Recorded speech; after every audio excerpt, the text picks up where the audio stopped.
In this video, I'm going to show you how to reset your YouTube recommendations. So if you want to reset, click on your profile icon at the top right, and then scroll down until you see your data in YouTube.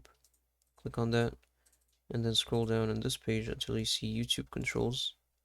Click on the arrow next to on.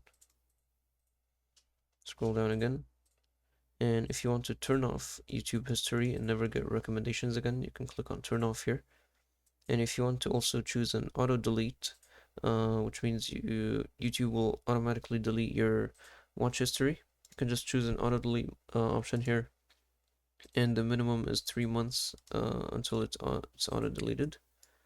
So to go ahead and actually reset your current YouTube recommendations, click on manage history, and then over here you can scroll down to see your history, but to delete it, click on this delete button, and then click delete all time or whatever you want. So this will show you a preview of what you're deleting, which is basically all your history. So go ahead and click delete, and this will delete all your watch history. You can click got it, and as you can see, it's cleaned up. So if you go back to YouTube, you'll see that your recommendations are now reset. And that's about it for this video. If you found it helpful, please don't forget to like and subscribe.